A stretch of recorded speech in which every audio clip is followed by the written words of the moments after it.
She's just starting. All right, it is starting and recording. Okay. Well, thank you so much for joining us today with our esteemed guests and experienced peace negotiators who are looking to the future after this extremely difficult time and continuingly extremely difficult time on the ground in the region, to look forward to the possibility for peace and really establishing a robust framework for peace in the future. So I'd really love to welcome Hiba Husseini and Yossi Beilin. I will introduce them. And before I do, I also I'm Yael Aronoff. I'm a professor in James Madison College at Michigan State University and direct the MSU's Sterling Institute for Jewish Studies and Modern Israel. And I wanted to thank the wide support we have across campus for hosting our wonderful guests today, which include James Madison College, the College of Arts and Letters, the College of Social Science, the Residential College of Arts and Humanities, International Studies and Programs, the Asian Studies Center, the Department of History, and the Department of Political Science. So there's widespread enthusiasm for us hosting you. And of course, you were going to come in person, and because of the war, you weren't able to get flights out in time. So we regret not hosting you again as we did in 2022 when you came in person. Um, to Michigan State University, but we're thrilled to have you with us today, and we hope to have you in person in the future, sometime in the future. So thank you so much during these really horrible times, to give us hope and a framework and a path towards peace that is eminently achievable in the future. So I will introduce Thank you you. for having us. Yeah, I will introduce you more properly. But veteran peace negotiators Yossi Beilin and Hiba Husseini will discuss their plan for peace between Israelis and Palestinians, a path forward for the future, and their activities around the globe to promote a peaceful future. Since 2020, Yossi Beilin and Hiba Husseini have been the main authors of the Holy Land Confederation as a facilitator of the two-state solution. And it is an unofficial draft proposal for a permanent status agreement developed between 2020 and 2022 by a joint Israeli-Palestinian team led by Beilin and Husseini. This is what they presented with their contributors in 2022 at Michigan State University, but so much has happened since 2022 that they worked on an updated version and a second edition, which they finished in July 2025. So we're also privileged to hear from that, and I know this. I recommend that to everyone to read, and the students in my class had the privilege of reading it and discussing it. Yossi Beilin's lengthy career of public service began in 1984 with his appointment as cabinet secretary, a member of Knesset between 1988 and 2008 for the Meretz Yachad Party from 2006 to 2008, and the Labor Party from 1988 to 1999.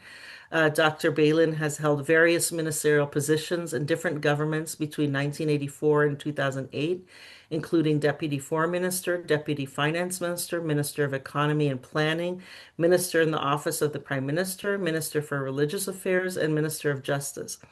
Dr. Beilin initiated the Oslo peace process and the informal Geneva Peace Accord and serves now as the chairman of the Geneva Initiative, the Palestinian Peace Coalition, and the HL Education for Peace, jointly known as the Geneva Initiative, launched the Two-State Solution Coalition in April 2018 with generous support from the European Commission within the framework of the EU Peacebuilding Initiative. The coalition brings together more than 20 influential Palestinian and Israeli civil society organizations that support and promote the two-state solution.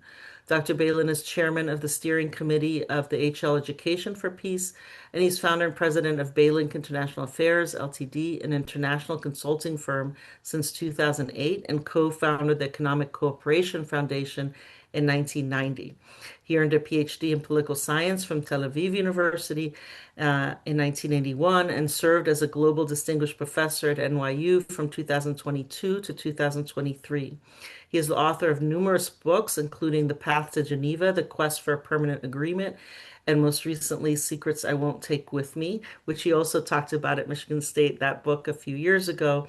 And several of your books we have readings from in classes I've been teaching over the years, and lots of students and scholars use in their research. Both also a huge contribution to academia. Hiba Husseini is the managing partner at the law firm of Husseini and Husseini. Under her management, the firm serves a large domestic and international client base on a wide range of legal matters, and she's also practiced law in Washington, D.C. Ms. Husseini is a political and policy advisor and analyst who chaired the legal committee to final status negotiations between the Palestinians and Israelis. She has served as legal advisor to the peace process negotiations since 1994. And Ms. Husseini participates in various meetings that seek to interject innovative thinking to the hard and complex issues involved in the peace process, especially Jerusalem. She has written widely on the peace process, the rule of law, economic development, and Jerusalem.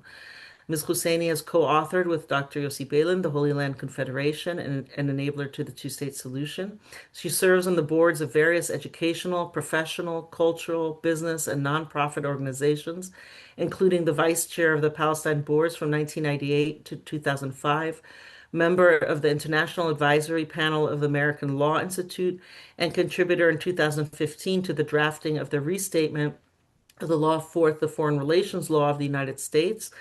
She's been on the board of trustees of Al-Quds University, the American board of the Middle East Partnership for Peace Fund, and is a fellow in the International Dialogue Initiative. Ms. Husseini holds a Juris Doctor from Georgetown University in 1992, a Master's in Political Science from George Washington University, and a Master's in Social Science and Corporate Finance from the University of Sorbonne, and a BA in Political Science from the University of Tennessee. So, Mo is humbled to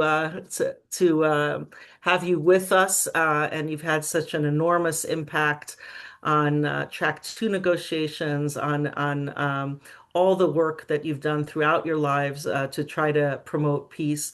And I know the past few years have therefore been especially painful for both of you to witness and watch. And we can't thank you enough for all the work that you're doing. On the ground in practice throughout your lives, and also contributing to scholarship and to students being able to have the opportunity to talk with you and to ask you questions. So one of the questions, I'll start asking a few questions, and we'll get the discussion started. And then those of you who are on the webinar, please feel free at any time to put a question in the Q&A, and then we'll get to your questions, or as many of the questions as possible. But Hiba and Husseini and Yossi Beilin are very generous and taking your questions seriously and answering them thoughtfully. So please don't hesitate to write those questions in the Q&A.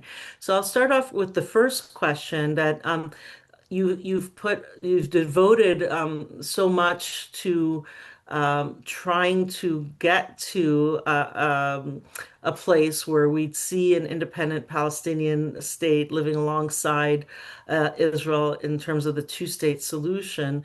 What has brought you, if you can walk us through kind of what you were thinking in terms of the framework for so many years to try to get to a two-state solution, and then where you started thinking that a confederation, how it would better facilitate that, and how you got to that point. Because I think that there's still so many people, even though the idea of a confederation is gaining there's more awareness of it in the last 5 years perhaps than before. There's still many people who don't really know what a confederation would look like or don't know, are not as familiar with that framework. So if you could kind of, I know it's a large question, walk us through kind of your initial kind of framework and the move towards thinking that a confederation might better facilitate getting us or being able to implement a two-state solution. Sorry for that long-winded question. Thank you. Ms. Husseini, would you like to go first and then, or either one if you'd like, would like to talk first? Certainly, Yeah. certainly. Thank you. First of all, thank you very much, Professor, for having us and for this invitation. And again, it would have been a pleasure to be there in person, but here we are, Mhm. uh, stuck where we are given the Mhm. circumstances. So I'm appreciative for the fact that we can still have the webinar via Zoom. Um, why the Confederation? The Confederation is not a substitute for the two-state solution, but rather it's an enabler to the two-state solution. I think the idea stemmed from the fact that there are some issues that where the neither side, Israeli or Palestinian, is willing to fully compromise on.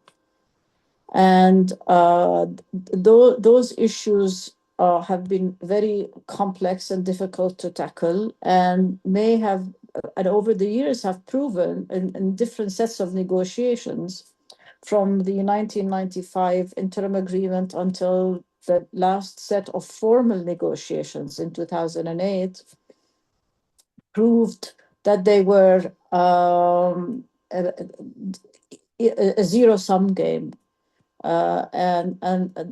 Those are the issues related to the settlements, to the delineation of the full borders between the two states, to the city, the old city of Jerusalem, and so forth and so on. So the idea stemmed again from finding a way to end this conflict, but at the same time without having to make those very, very costly, risky compromises that may lead nowhere, and would get us again and again to a point where we cannot find a mechanism that would work for the two sides.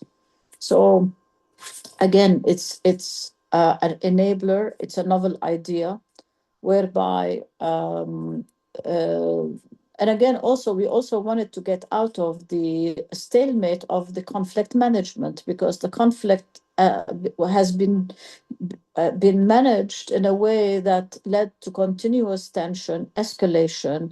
We saw all the wars between Hamas and Israel in the last years since 2008, going forward, up until October 7th, of course. But our idea came before October 7th. We had anticipated an escalation, but we didn't believe that it might be stemming from or coming out of Gaza. We thought probably a third intifada coming out of the West Bank. So we wanted to offer negotiators and future leaders again an idea to demonstrate that there can be a way to address these thorny issues. Um, the two sides have been thinking of the issues as existential. And again, we wanted to say, okay, here's a model that would work for both of us. And I think I'll let Dr. Beilin give you more insights, and then we can answer the details in terms of the issues of the confederation and the elements of the confederation. Thank you, Hiba. I must tell you that usually our answers are more or less similar to the same questions. Um, Not always exactly, but generally speaking, it's the same answer, but not to the question that we were asked now, because the motivation is different. For Hiba, the issue of self-determination for the Palestinian people is the first priority. For me, the first priority has been since ever, I mean, since I was a soldier in the 67 war, the end of occupation. I was worried about an option in which we are going to rule another people which doesn't want us, even hates us, and suffered under in our conflicts. Both of us suffered a lot, but and each of us remembers the suffering, his or her own sufferings. But this is a fact. And the point for me was to assure that Israel remains democratic and liberal. And if, God forbid, Jews are a minority, which is dominating a majority of Palestinians, which is still not the case, but we are not far from it, then the whole idea of Zionism, which is very important for me, cannot be sustainable. So for me, in all those years, in every function that I fulfilled, the issue of a border between Israel and the Palestinians was a first priority. And there were different solutions. There was a solution of a Jordanian-Palestinian state, a Jordanian-Palestinian confederation. And none of them worked. At a certain point in history, in 1988, the PLO, the Palestinian Liberation Organization, changed its mind about the future relations with Israel and accepted something which the Palestinians had rejected in 1947, and that was a two-state solution. In 1947, the UN suggested a two-state solution, a Jewish state and an Arab state. The Jewish leadership accepted it. The Palestinian leadership rejected it, although there were some Palestinians who quite supported it at the beginning, but then they understood that they could not continue and support it. So there was one front of Palestinians against it. And after so many years, the Palestinian leadership said, okay, let's go for it. And that was the big change. Now, that was after the decision of King Hussein of Jordan to give up on the West Bank, which Jordan had occupied until 67, and in the war which it launched against Israel, Israel got the West Bank. So at the beginning, King Hussein still toyed with the idea of maybe he will insist upon getting back the West Bank, or at least most of it, and then he gave up on it. And a few months later, the Palestinian leadership decided that it is ready to take it upon itself. And since then, I supported an agreement with the Palestinian Liberation Organization, which has been the official and legitimate representative of the Palestinian people, at least since 75, in a decision of the Arab League. So one thing is that because I needed a border and I searched for the partner, I can say that in 88 it became clear that here is the partner. It is the PLO. So this is one thing. Another thing is that later on, in order to market the idea of a two-state solution, which was quite difficult for many Israelis to accept. They were afraid. I mean, we are all afraid of each other, both of us, Palestinians and Israelis, all these years. And what happened is that my camp, my ideological camp, the more liberal, the more moderate, used a slogan like, we are here and they are there, in order to convince more and more people to accept the idea of a two-state solution. And I must admit that I didn't like it, but I didn't fight against it. This is the truth. Maybe because I told myself, okay, if this is the only way that the majority will accept the idea of two-state solution, that we are here and they are there, meaning actually we will not need to see them too much. So be it, as long as there is a two-state solution. Later on, things may change. Now, during all these years, as you heard in the very generous biography, which just a few minutes ago, I was involved in many efforts to find solutions. Many of them official, but also other were unofficial. And I heard a repeated criticism on the peacemakers. One,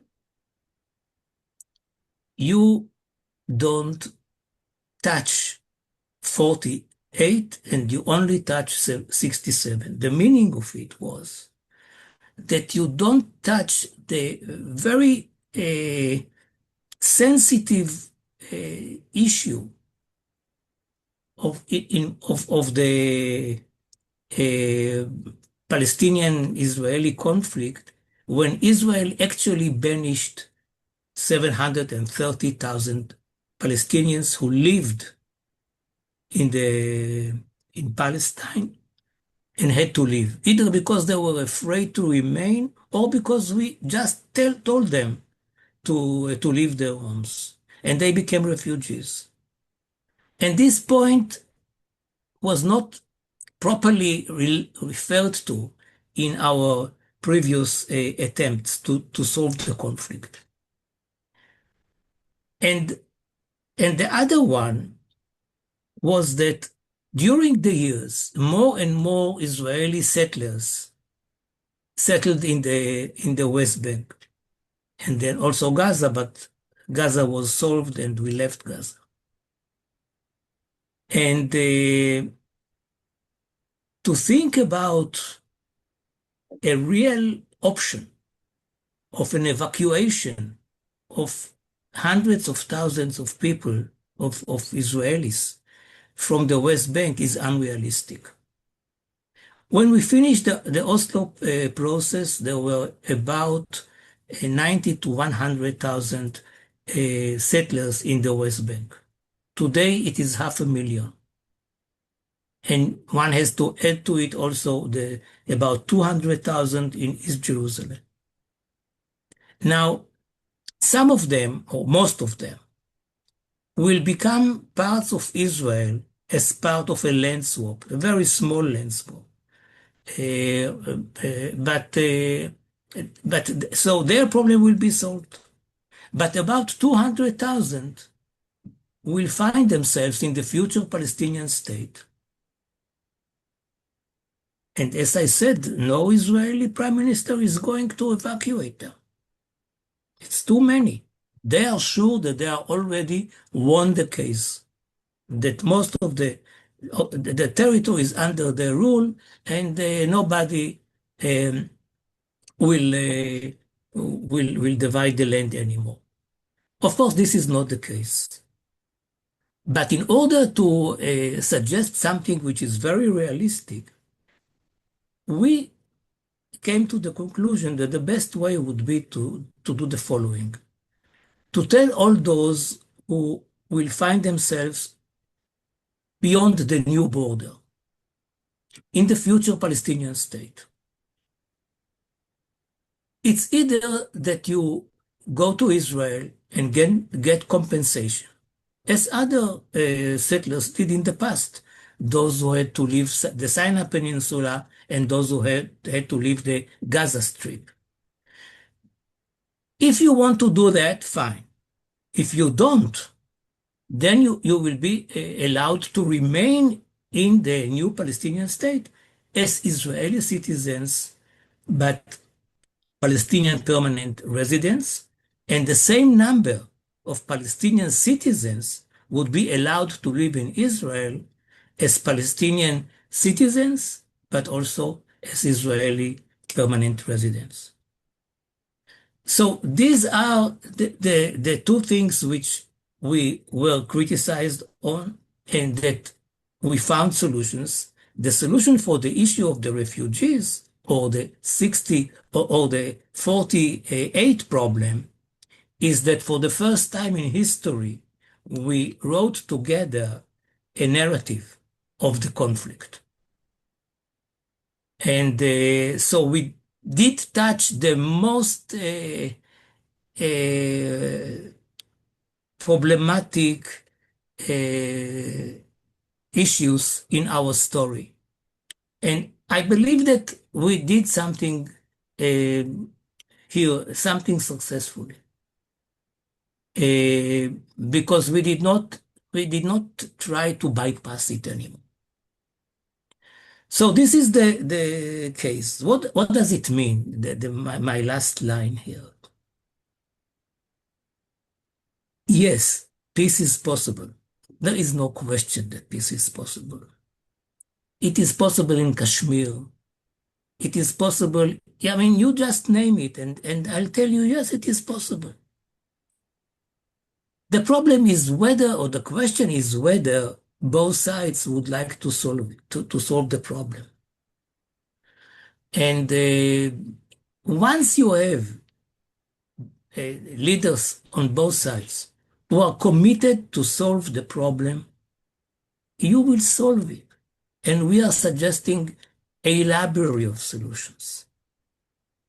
If one side, and especially if both sides, actually are coming to the negotiating table in order to be nice to a third party, imagine that there is a president in the United States named Trump who wants very much to have a Nobel Prize, and he is pushing both sides to negotiate. They will come to the negotiating table in order to cater to his wishes. But when they are there, they will not find solution. They will say that it is very, very difficult, and many others tried it in the past, and all of them failed, and they are also unable to solve the problem. So what you need is that the parties themselves would like to solve the problem. The peace camp on the Palestinian side and the peace camp on the Israeli side believe that without a solution to the problem, Israel is in a very, very, very difficult and the Palestinian situation, and the same goes for the Palestinians. But not everybody thinks so. And regretfully, I don't know how to explain it, but regretfully, there are those who say that we were born to live on our sword. So they say. It's not my interpretation. And we should continue to do that. And in my view, it is horrible, but I cannot ignore it. Thank you. I don't know if oh, by the way, those who are, I see there's already one question which I'll get to a little bit later. And please, those of you who are on, feel free to add your questions and we'll get to them. I don't know if you could elaborate a little more about, certainly one of the great innovations that you talked about was the joint narrative, as well as kind of this innovative way to um, have some Israelis be in Palestine and some Palestinians be in Israel with this arrangement of citizenship in one and permanent residency in the other. I don't know if you could also speak to, I know that part of it has the intricacies of Jerusalem, and maybe Ms. Husseini, you could speak to that. And also, I appreciate that you both put this as kind of an alternate, another pathway that might be attractive to people, but also, still having the two-state without confederation on the table. If if whoever wanted to do that first, and then move to confederation, because there might be the question in terms of the confederation of the proposal that if you still had these 200,000 settlers in the West Bank and so forth, but if they were offered, many of them, money for a house within Israel in the agreed upon borders, that most of them would reluctantly still evacuate rather than using violence or being forced to move.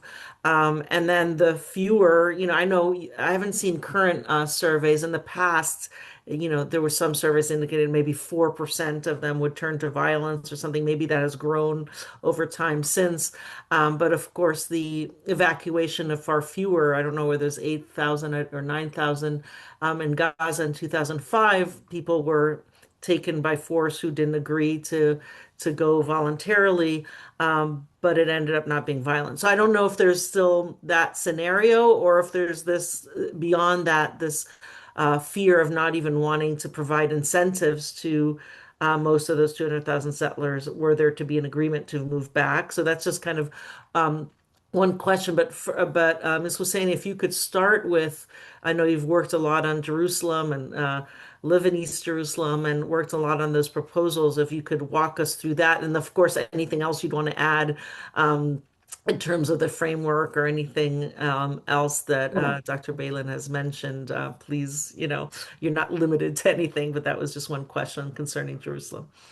No, certainly. No, our idea for Jerusalem is that the old city would be an open city.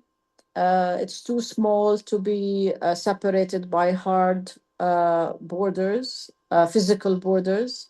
So we want to keep the space open. In terms of arrangements, the entry and exit will be for the Palestinians, and their visitors and tourists will come in from one side and exit from the same side. And for the Israeli side, entry and exit, along with the visitors, worshippers, of course, on both sides. And tourists will come in from the Israeli side and exit from the Israeli side. So there will be a formal entry into the old city, but then people move freely within the two sides and have the right to worship, to enjoy the old city and so forth and so on.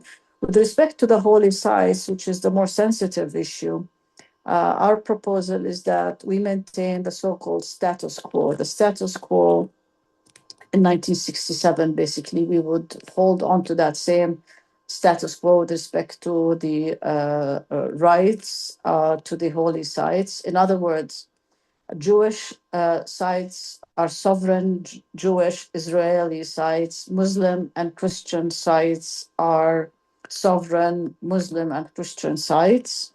The churches will, who until today, maintain full sovereignty over their churches. The Temple Mount, Al Haram al Sharif, is a bit more difficult in terms of the status quo, but our proposal is not to challenge that. Our proposal is to realize the sensitivity. So the Western Wall will remain Jewish, sovereign, and Al Haram al Sharif will remain Muslim. And the idea also for the openness of the old city to eventually go into the east side and west side of Greater Jerusalem. So, because in our vision, East Jerusalem is the capital of the state of Palestine. West Jerusalem is the capital of the state of Israel. And but there will be a border. It's very difficult today to have a hard border, physical border. So we have to work out the neighborhood issues, and I think on this point, Dr. Beilin likes to see gradual openness. I prefer to see an immediate openness, but that's that's out there for the negotiators to consider. Again, the idea is to borrow from the Clinton parameters. Jewish neighborhoods are Jewish, Arab neighborhoods are Arab Palestinian neighborhoods. There will be two municipalities that would cooperate for the management of the daily life, law and order, and security in the old city. Because the idea of the confederation is to have cooperation and collaboration at the institutional level, yet without having. This is not the idea of a federation like in the a Swiss model or the German model or the United Arab model. Rather, each. Or the United States, which is another federation. Yes, indeed. Thank you for that, Yossi. But the idea, so basically, but the we think that there would be full cooperation on security issues, economic and trade matters, in natural resources, environmental matters, and so forth and so on. And the same would apply to Jerusalem, basically. So that's in a nutshell our idea for Jerusalem. About the settlers, they will have to choose. If you ask them today, none of them would like to move. When it is a fait accompli, and they know that there is already peace between the two parties, and there is a Palestinian state, and there are borders. Many of them, let us say the number is more or less 200,000 of settlers who will find themselves on the other side of the border. They will have to decide whether they want to remain there or get the compensations. Many of them will take the compensations, I presume. On the other hand, there are families there with four almost 5 generations since 67. And they would like to remain there. The idea is that no Palestinian and no Israeli will be removed from him or her place. None of them. I think that it is a very important principle. And once this is the case, the Israelis will have to respect the Palestinian law. And if they don't do that, the Palestinian police will come to the Israeli police, will take them and say, these are your citizens. Tell them that they cannot be hosts in our country and behave like that. And that's the whole story. I simplify here, but generally speaking, this is the idea. And it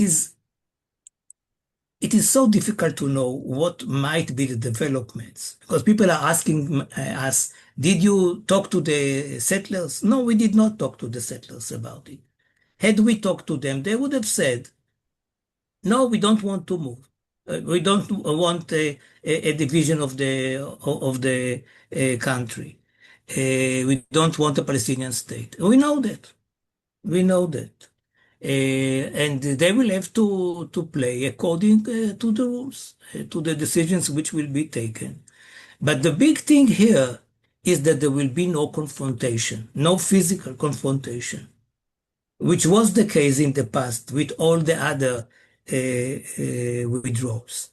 And I think that it might, I mean, the point here, at least for me, and indirectly for Hiba too, because Hiba wants to have a solution, and if this is the solution, so she accepts it. Now, I think that for many people it would be difficult to live, and they may stay there, and and we are actually giving them the right to decide, but not the right to veto peace between Israel and the Palestinians. This is they can decide for themselves, but not for the two peoples. And that is the point here. I see that there, go ahead, Yeah, I Susie. wanted to add just I think you because you asked us about the distinction between residency and citizenship. I think the idea is that when the Israeli Jewish settlers become permanent residents of the state of Palestine, we are also proposing reciprocity, whereby an equal number of Palestinians would take up permanent residency in the state of Israel.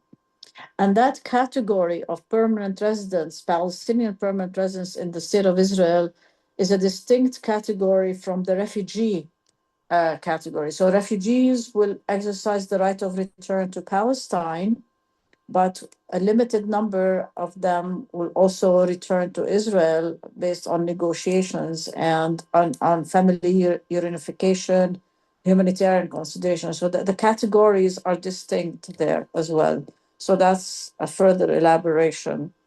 Now, on the narrative, which was your other question, I think the narrative, as Dr. Beilin mentioned at the outset, was to not only to tackle the very sensitive, difficult elephant in the room, which is the 1948 refugee problem and the Nakba and so forth and so on, when the State of Israel was established in 1948, and to really to demonstrate that it can be addressed. But we also went through the historical, chronological attachment of the two people to the land.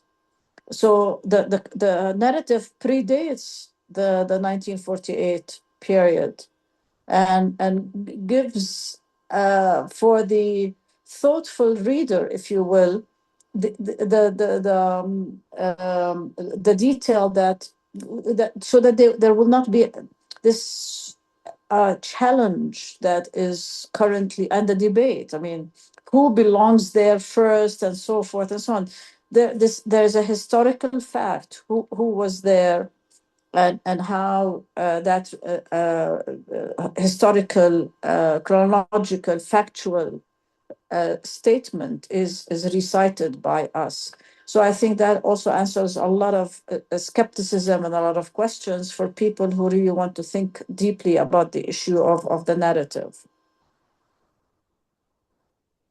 Yeah, no, I think that's very helpful for everyone to see that joint narrative.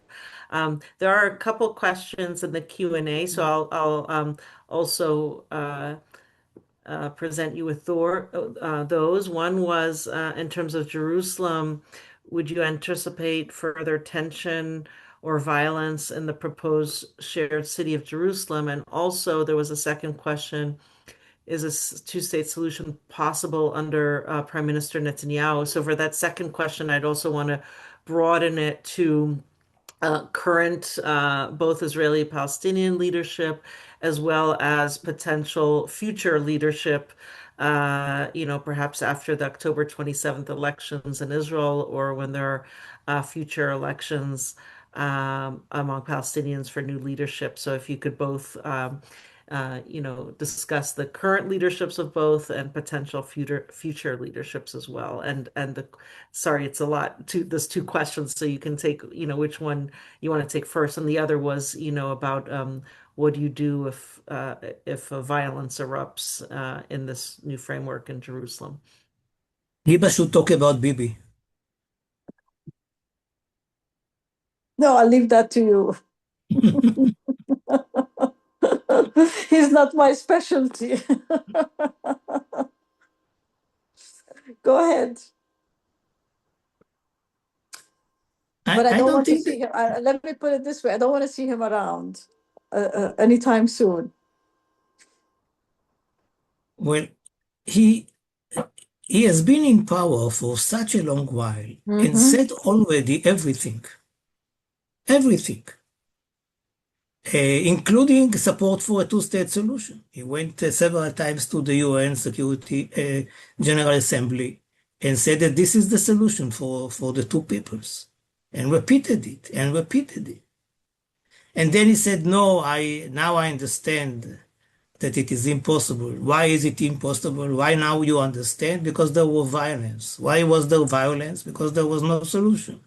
If there is a solution, then why should you oppose it? But let us say so. I don't believe that he will be Prime Minister of Israel after October this year. According to the polls, there is no one poll, public opinion polls, which is suggesting that he could form a coalition. If he doesn't, and there is another coalition, it is not automatically a coalition for a two-state solution. And it will be a uphill battle to go for it and to convince the different coalition members to support a two-state solution. Unless they have a better one, but I have not heard a better one. Maybe there is a better. If he is re-elected, then because he already said everything, he may say again, with a very different coalition, of course, not with the current most rightist coalition ever, that he is ready to support it. Actually, it is not only that he said in his speeches that he supported a two-state solution. Only in 2000, in January 2020, when President Trump in his first term came with his quite impossible plan, which was called, like everything else, Trump plan. Netanyahu went out of his way, left everything, went to the United States, went to Washington, participated in the event which marked the new plan and supported it wholeheartedly. Now, the plan of Trump was a two-state solution. So I cannot say that he will never return to this idea, mainly because it is a very strong idea. It is not that he has something which can replace it and still assure that Israel is Jewish and democratic. There is nothing like that. So even if it is not the peace camp which is ruling the country, I believe that there is a chance that another leader will go for it too.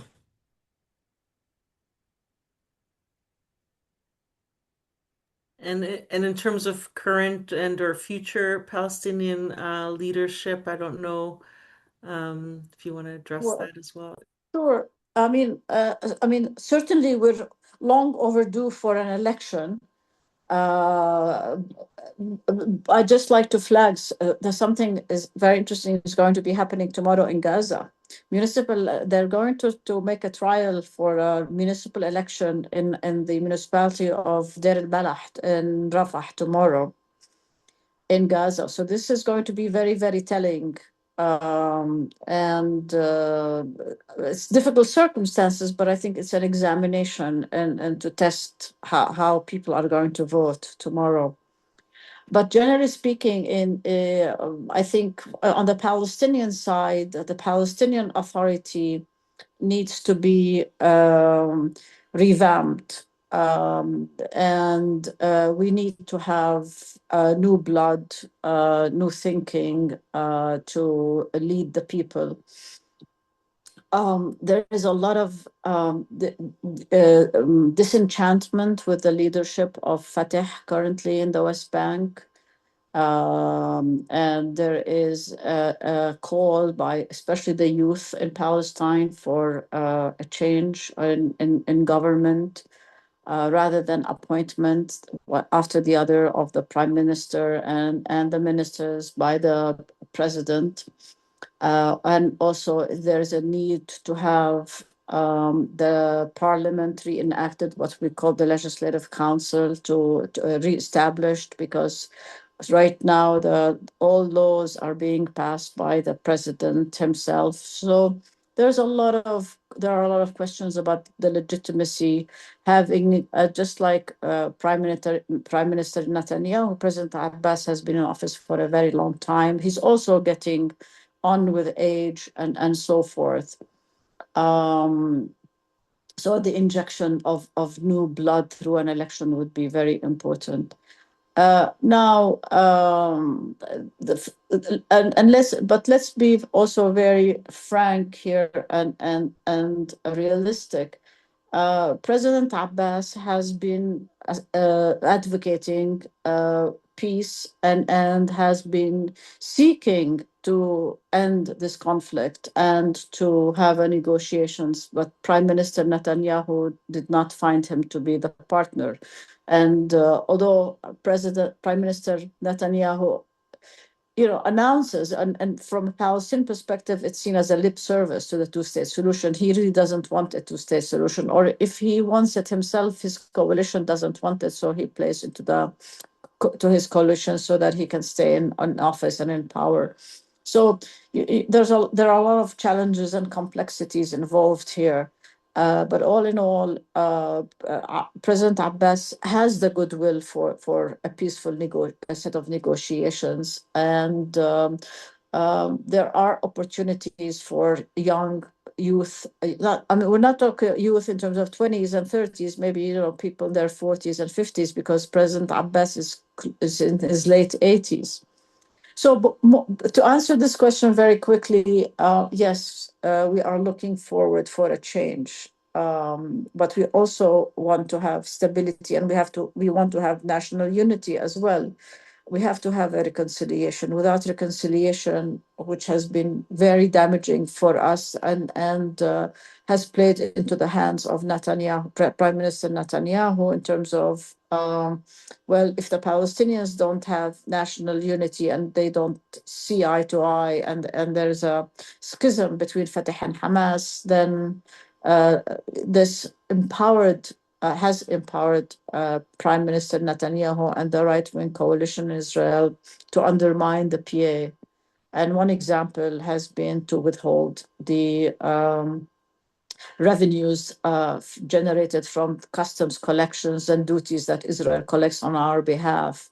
And so the Palestinian Authority has very difficult financial crisis and is often on the brink of bankruptcy, but for the financial support that comes from countries like the EU and others.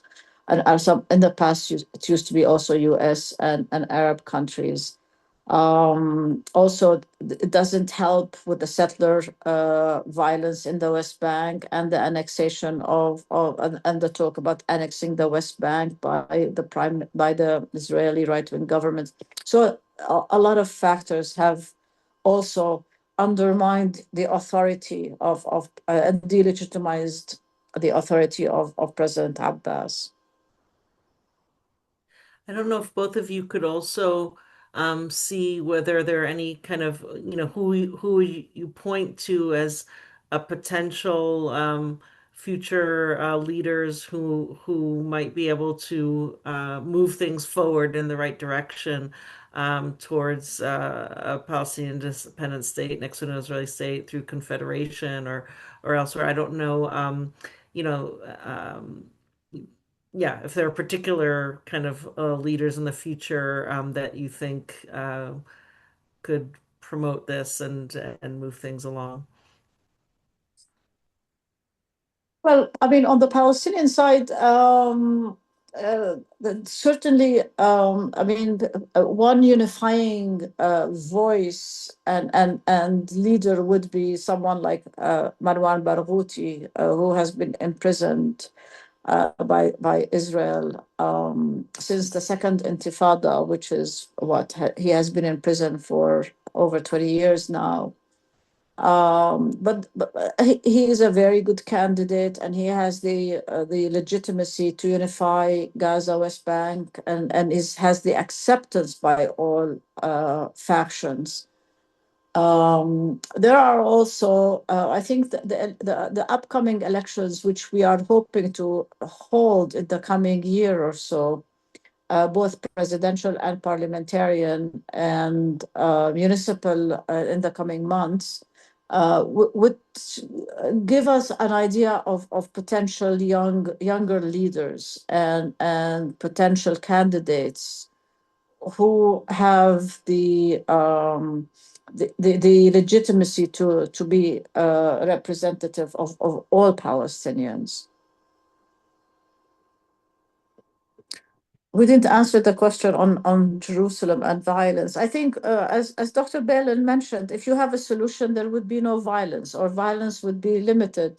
I think you cannot control eruption of violence here and there. But then once you have a peace agreement, once you have defined the relationship, once you have cooperation, once you have law and order and security, I think those factors will reduce tension and limit it considerably.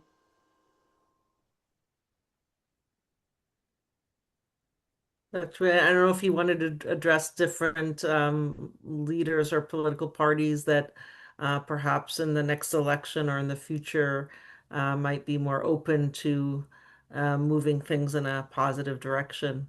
Or In Israel, you have Golan, who is the head of the Democrats, Yair Golan, who is saying it openly, and he is the most, he is the clearest of all of them. But also Gadi Eisenkot, the former chief of staff, and Yair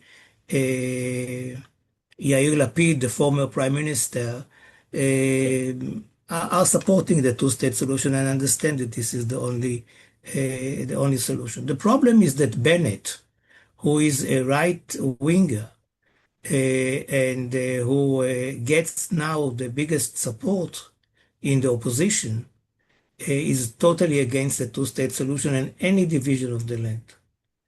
And I hope that the fact that he will lean on a moderate coalition will have much to do with his decision about this one. We will have to think about the way to deal with the negotiations on a two-state solution when the prime minister himself opposes it. We did it in the past, by the way. We tried it in the talks of Kerry, 2013-14. Actually, Netanyahu said to the Minister of Justice, Tzipi Livni, please negotiate. I don't believe that there is a chance, but please negotiate. And you can do something like that, and we will see. And eventually, it did not happen.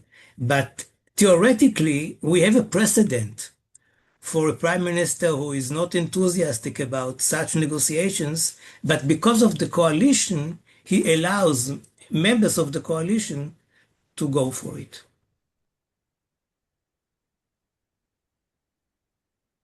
Again, I want to invite those of you listening, if you want to write any additional questions, you're most welcome to. I wanted to ask also what you've been engaged in terms of talking to different bodies or politicians around the world, or even among Israelis and Palestinians, to try to get them to be more aware of this confederation as a facilitator of the two-state solution idea, as an option to be pursued and supported.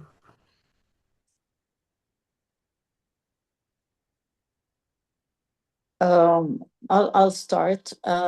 We have been having, I mean, since its launch in the US, actually,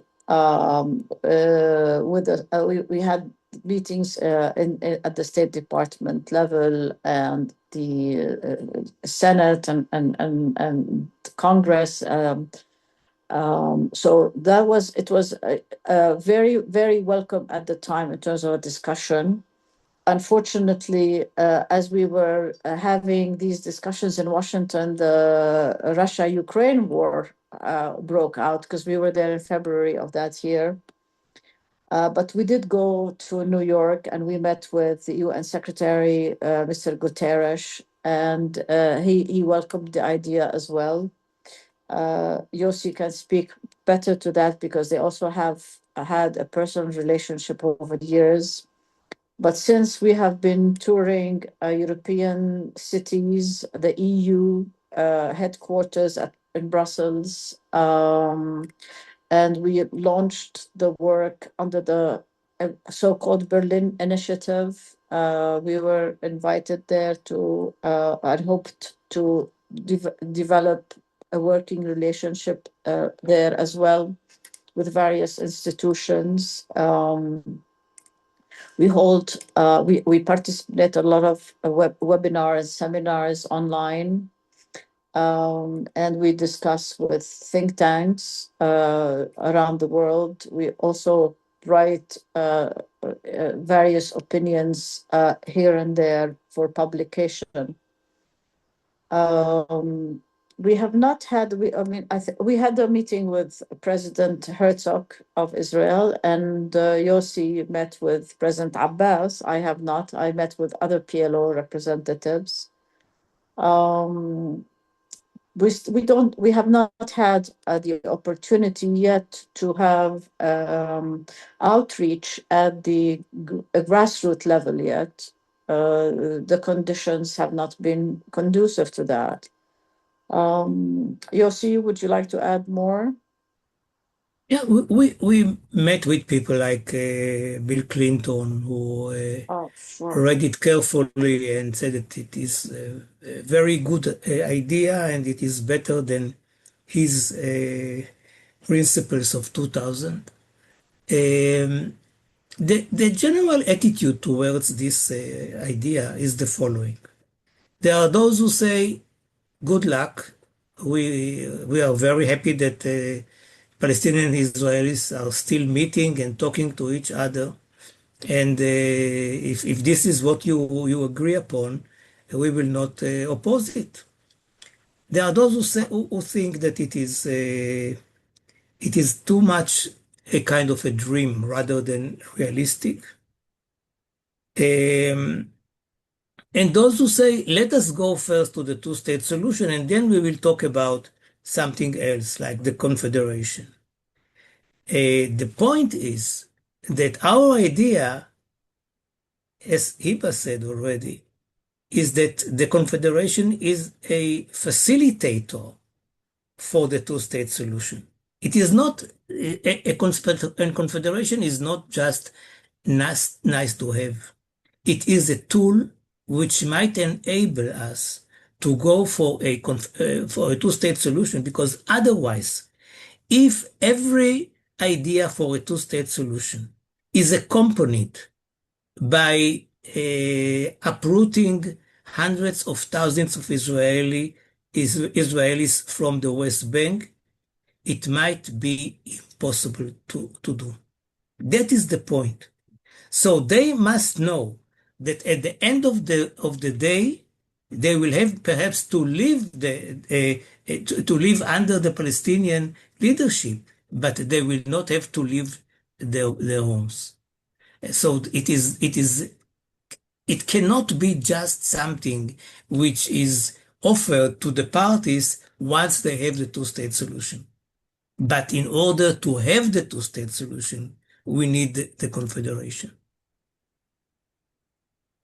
So I wanted to ask the role of public opinion and support, which kind of fluctuates over time. As you know, there are periods where, over many, many years, even through the Second Intifada and other periods of violence, where at different times majorities supported a two-state solution, even when they distrusted the other side's intentions and so forth, and there was distrust there. Over the years, sometimes that's turned into a plurality that still supports it compared to other solutions. And I think, more recently, the relative support for two states has risen in Gaza. It's gone down a little bit among Israelis in the aftermath, and for the immediate term, at least in the aftermath of October 7th. So it fluctuates. But for those who see that that distrust has only grown in the last couple of years, what do you say in terms of the extent to which that is an obstacle or a challenge? And you might look to other situations of before or after Oslo, or before or after the Camp David negotiations with Israel and Egypt. To what extent is public opinion uh, a challenge, and the distrust that has only grown in the last couple of years? And what, if anything, can be done?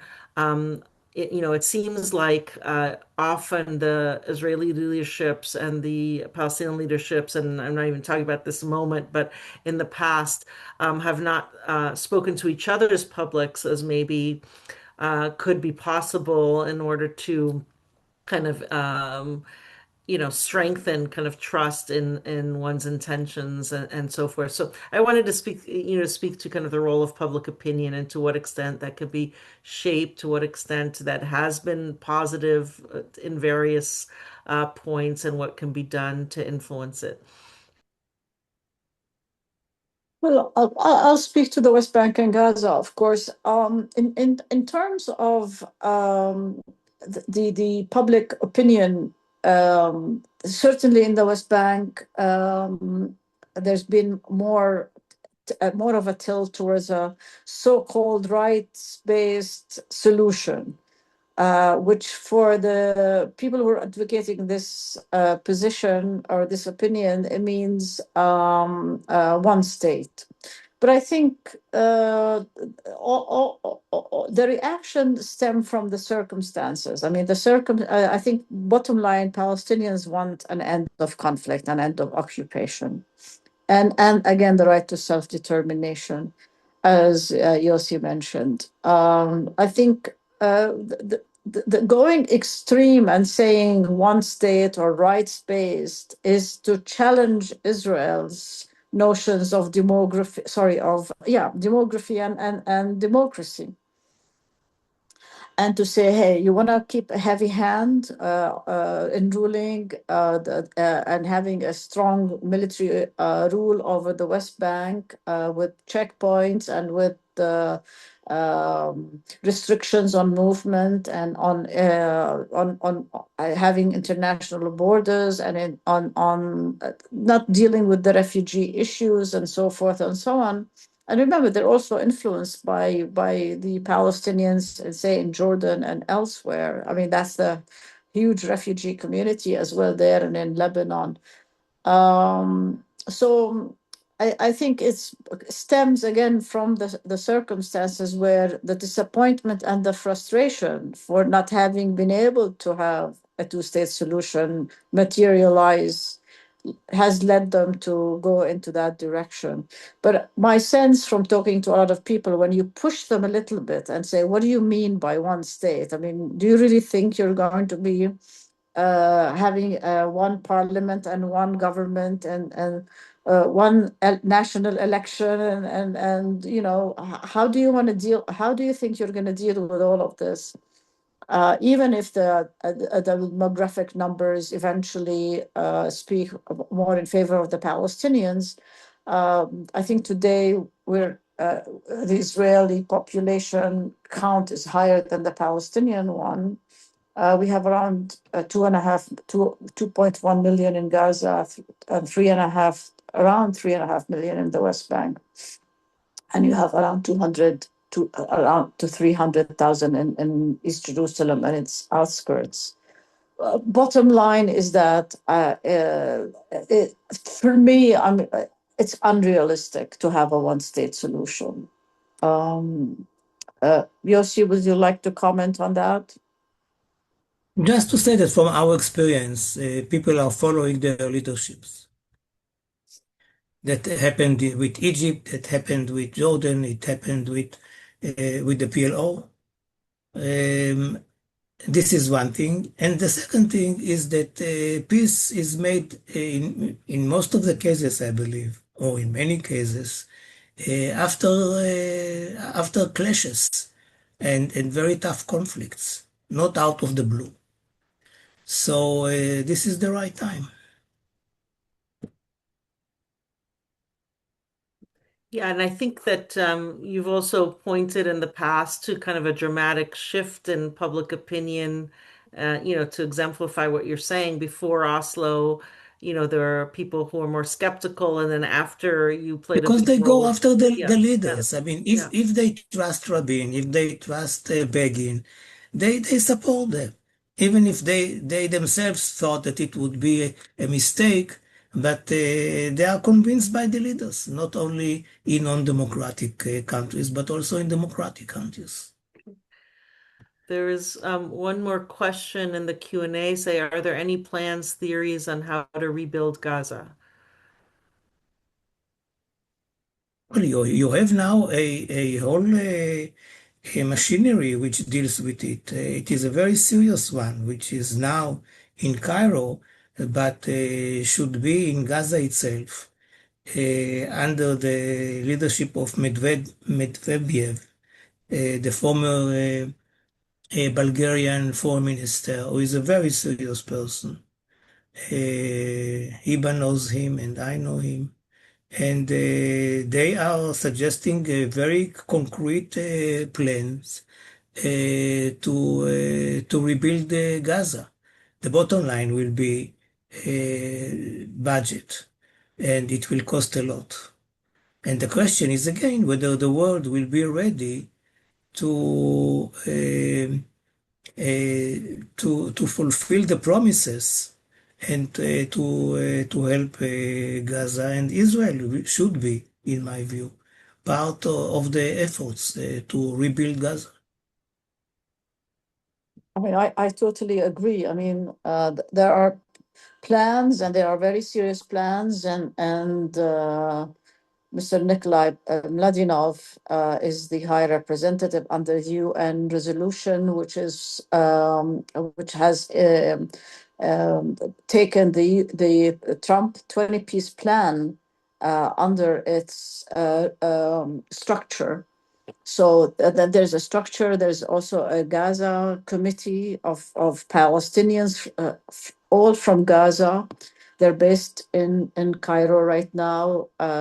There are serious efforts to get them on the ground in Gaza, and to start with the implementation of the plans for removal of the debris, for building the infrastructure. There are lots of plans for the health sector, the everything, and to restoring law and order, basically, instead of, because now you also have some gangs coming up, taking control of certain parts. So there are a lot of, it's very, very complicated, but there are a lot of good plans. And of course, the budget financial support. There have been pledges, but no real spending has taken place. And And I was sorry to interrupt no, you. And of course, the Iran-Israel-US war has overshadowed Gaza, and the plan, and global attention has been refocused, and the global economic crisis and oil crisis and all of that. I mean, it's so much instability in the Middle East, and overlapping conflicts. sorry, I had thought you're finished, so I apologize Not for at all. Not at interrupting you. all. So certainly there are so many challenges, including the budget one, but also serious people who are also involved in trying to meet those challenges. Of course, one of those challenges is the whole notion of disarmament of Hamas, and how do Mhm. you do that, and who's going to do that? And it seems like at different times Hamas has, said that they're not going to disarm at all, and then there are other times where sometimes they're saying, well, maybe, they'll keep certain weapons but give up other weapons. I don't know if you're aware of any kind of creative ideas that may be around for that, for creating incentives for, positive incentives that wouldn't necessarily require, for in all instances, kind of the use of force to do it, or if in those instances where the use of force is needed, who, I know there have been all different kinds of countries who've talked about participating, whether it's Egypt or Bangladesh or others, but there does seem to be, as in many instances, a kind of a reluctance, to do that, because of the violence that will ensue again, around the possibility of civilian areas. So I don't know if there are any creative ideas that you're aware of, that which there would be some compromises within Hamas, other kinds of incentives, or anything like that in terms of that particular challenge, that also, and the path forward is one of the issues that people are in the more immediate term talking about. Ireland is a good example that I know, and I know that we are trying to learn from their experience. I mean, Uh, Northern Ireland. mm, that's a very good example, and I agree with that. And also, I mean, also Hamas accepted the 20-point peace plan, and the related UN Security Council 2803, and that includes decommissioning of weapons. But again, the efforts on the ground, because in terms of also boots, the so-called boots on the ground, I think there's a lot of hesitation by Arab countries to come in. Um, Indonesia, Pakistan, still all up in the air.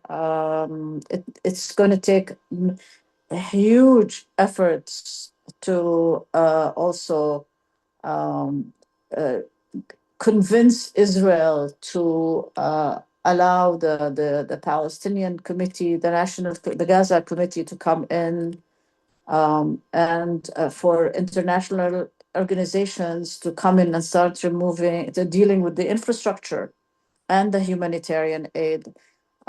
So there's still restriction on bringing in supplies and medication and food, in terms of the large numbers that are really required. So only a limited number is coming in. I think the longer, and this is a personal opinion, the longer it takes for all of these elements to come together, the stronger Hamas would become, And of course, and will that would also, reassert, yeah, will reassert power. and of course, that would also include Israeli withdrawals Mm-hmm. from Gaza. And so I really want to thank you for your time and your lifelong devotion and everything you've done to move things forward to see self-determination for both peoples who can live in peace together. And we wish you all the best in supporting this and promoting this. And hope to see that sooner rather than later, although it's not happening immediately tomorrow, to that we see this happening and that we'll see that you've both contributed to that. I don't know if you'd like to make any closing remarks or anything like that before we end the webinar. Yes, Just thank you very much. to thank you very much, really, for the time that you dedicate to our long conflict. And we cannot even promise you that you will not have to spend money on it in the future. And time, of course. Yeah. Well, we thank you so much. We wish you the best. We all, all of us uh, um, are deeply committed to peace and to self-determination for both peoples. And we can't thank you enough and hope to see you in person in the future at Michigan State. So thank you so much. And Thank you. best wishes for a better future and for both of you as well. Thank you very Thank you much. very Thank much. you. Thank you. Bye. Bye-bye. Thanks.